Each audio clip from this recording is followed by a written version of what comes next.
Hi friends, welcome to Kamadhenu Akshayam. பாத்திரத்தில் 1 cup அளவுக்கு கருப்புளுந்து சேர்த்துருக்கேன், உடைக்காதது. இப்போ இது 2 தடவை நல்லா கழுவி எடுத்துக்கலாம். இந்த கருப்புளுந்தில் பார்த்தீங்கன்னா நிறைய அழுக்கு இருக்கும், அதனால் நல்லா தேய்ச்சி கழுவிக்கலாம், அப்போ அழுக்கு வந்துடும். 2 தடவை கழுவி வச்சுருக்கேன். இப்போ பருப்பு மூழ்கிற அளவுக்கு தண்ணி சேர்த்துக்கலாம். பாத்திரத்தில் ஒரு பாதி அளவுக்கு தண்ணி சேர்த்துருக்கேன்.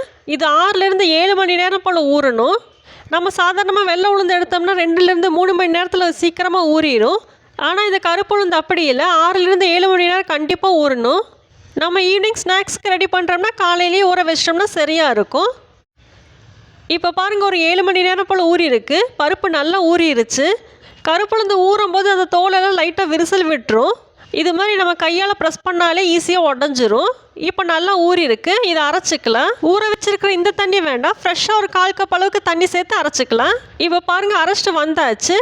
ஒரு 1/4 கப் அளவுக்கு தண்ணி சேர்த்து அரைச்சாலே போதும். இப்போ இது கூட 3 டேபிள் ஸ்பூன் கடலை மாவு சேர்த்துக்கலாம். இது கூட பொடியாக நறுக்கின வெங்காயம் எடுத்திருக்கேன். பொடியாக நறுக்கின கருவேப்பிலை கொஞ்சம் எடுத்திருக்கேன். காரத்துக்கு ஒரே ஒரு பச்சை மிளகாய் சின்ன சின்னதாக கட் பண்ணி எடுத்திருக்கேன். கொஞ்சமாக இஞ்சி துண்டு எடுத்திருக்கேன். இப்போ இதுக்கு தேவையான அளவுக்கு உப்பு சேர்த்துக்கலாம். உப்பு சேர்த்துட்டு நல்லா கலந்து விட்டுறலாம். நம்ம இது கூட எக்ஸ்ட்ராவாக தண்ணி எதுவும் சேர்த்துக்க வேண்டாம். உளுந்து மாவில் இருக்கிற ஈரப்பதமே சரியாக இருக்கும். ஒருவேளை டைட்டாக இருந்துச்சுன்னா கொஞ்சமாக தண்ணி தெளிச்சுக்கோங்க. மாவு ஒருவேளை லூஸாக இருந்துச்சுன்னா கொஞ்சமாக கடல மாவும் சேர்த்துக்கலாம். இப்போ பாருங்கள், நல்லா கலந்து வச்சாச்சு. இந்த அளவுக்கு இருக்கணும். ரொம்ப டைட்டாகவும் வேண்டாம், ரொம்ப லூஸாகவும் வேண்டாம். இந்த பக்குவத்துக்கு இருந்துச்சுன்னா சரியாக இருக்கும். இப்போ இதை நம்ம சுட ஆரம்பிச்சிடலாம்.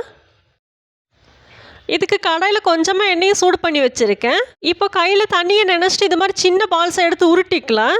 நல்லா உருட்டிட்டு சென்டரில் ஒரு ஹோல்ஸ் போடுங்க, கரெக்டான ஷேப்புக்கு வந்துடும். வடை மீடியம் சைஸ்லேயே இருக்கட்டும், ரொம்ப பெருசாக வேண்டாம். இது மாதிரி கையில் தண்ணியை நினச்சிட்டு நல்லா உருண்டை பிடிச்சி வச்சுக்கலாம். அப்புறமா சென்டரில் ஒரு ஹோல்ஸ் போட்டால் போதும். பிகினர்ஸ் கூட ஈஸியாகவே செஞ்சிடலாம், ஷேப் கரெக்டாக வரும். பொதுவாகவே உளுந்து உடம்புக்கு ரொம்ப நல்லது, அதுவும் இந்த கருப்பு உளுந்து ரொம்ப ரொம்ப நல்லது. நம்ம இந்த உளுந்த தோலோடு அரைக்கும் போது அதில் ஒரு வழுவழுப்பு இருக்கும், அதுக்காக தான் நம்ம கடலை மாவு சேர்த்துக்கிறது. அதே மாதிரி கருப்பு உளுந்தோட டேஸ்ட்டு லைட்டாக மாறும். நம்ம சாதாரணமாக வெள்ளை உளுந்தில் வடை சுடுவோம்ல, அந்த டேஸ்ட் வராது. இப்போ ஃபஸ்ட்டு பேட்ச் போட்டாச்சு. ஸ்டவ் மீடியம் ஃப்ளேமில் இருக்கட்டும். எண்ணெயில் போட்டுட்டு அப்போவே திருப்பக்கூடாது, 2 நிமிஷத்துக்கு அப்புறம் தான் கரண்டியை வச்சு திருப்பணும். நான் ஏற்கனவே சொன்ன மாதிரி கருப்பு உளுந்தோட டேஸ்ட் ஒரு மாதிரி இருக்கும், அது சில பேர்த்துக்கு பிடிக்காது. அதுக்காக தான் நம்ம இந்த கடலை மாவு சேர்த்துக்கிறது. நம்ம இந்த கருப்புளுந்து கூட கடலை மாவு சேர்த்து செய்யும் போது டேஸ்ட்டு நல்லாயிருக்கும். நம்ம வெறுமனே கருப்புளுந்து மட்டும் செய்யும் போது லைட்டாக புளிக்கிற மாதிரி இருக்கும். கடலை மாவுலேயும் அதிக அளவில் ப்ரோட்டீன் இருக்குது, அதுவும் உடம்புக்கு நல்லது தான்.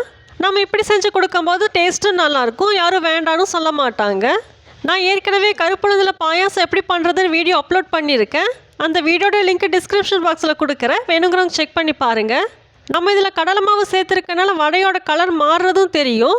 இப்போ பாருங்கள், லைட்டாக கலர் மாதிரி வந்துருச்சு. இன்னும் கொஞ்சம் செவந்து வரட்டும். நம்ம இந்த கருப்புளுந்த வாரத்துக்கு 1 தடவை இல்லை 2 தடவை சேர்க்கும் போது முட்டி வலி, இடுப்பு வலி எதுவாக இருந்தாலும் சரியாயிரும். நம்ம இது மாதிரி காரமாகவும் செய்யலாம், இல்லை பாயாசமும் வச்சு சாப்பிட்லாம். இப்போ பாருங்கள், நல்லாவே செவந்துருச்சு, போதும் எடுத்துடலாம். நம்ம இதில் கடலை மாவு சேர்த்துருக்கனால சாதாரணமாக உளுந்து வடையில் எண்ணெய் இழுக்கிற மாதிரி இழுக்காது. இப்போ இதுக்கு பிளேட்டுக்கு மாற்றிக்கலாம். நம்ம இதை ஈவினிங் டைம் ஸ்நாக்ஸாக டீ கூட சாப்பிடும்போது சூப்பராக இருக்கும். சைட் டிஷ்ஷாக கூட எதுவும் தேவைப்படாது. உளுந்து வடையோட ஷேப்பும் கரெக்டாக வந்திருக்கு. நம்ம வெள்ளை உளுந்தில் வடை செஞ்சு சாப்பிட்றத விட கருப்பு உளுந்தில் வடை செஞ்சு சாப்பிடும்போது நம்மளுக்கு டபுள் பெனிஃபிட்டாக கிடைக்கும். நீங்களும் இதே மாதிரி செஞ்சு சாப்பிட்டு பார்த்துட்டு கமெண்ட் பண்ணுங்கள். வீடியோ பிடிச்சிருந்தா லைக் பண்ணுங்கள், அப்படியே வீடியோக்கு ஒரு ஹைப்பும் பண்ணுங்கள்.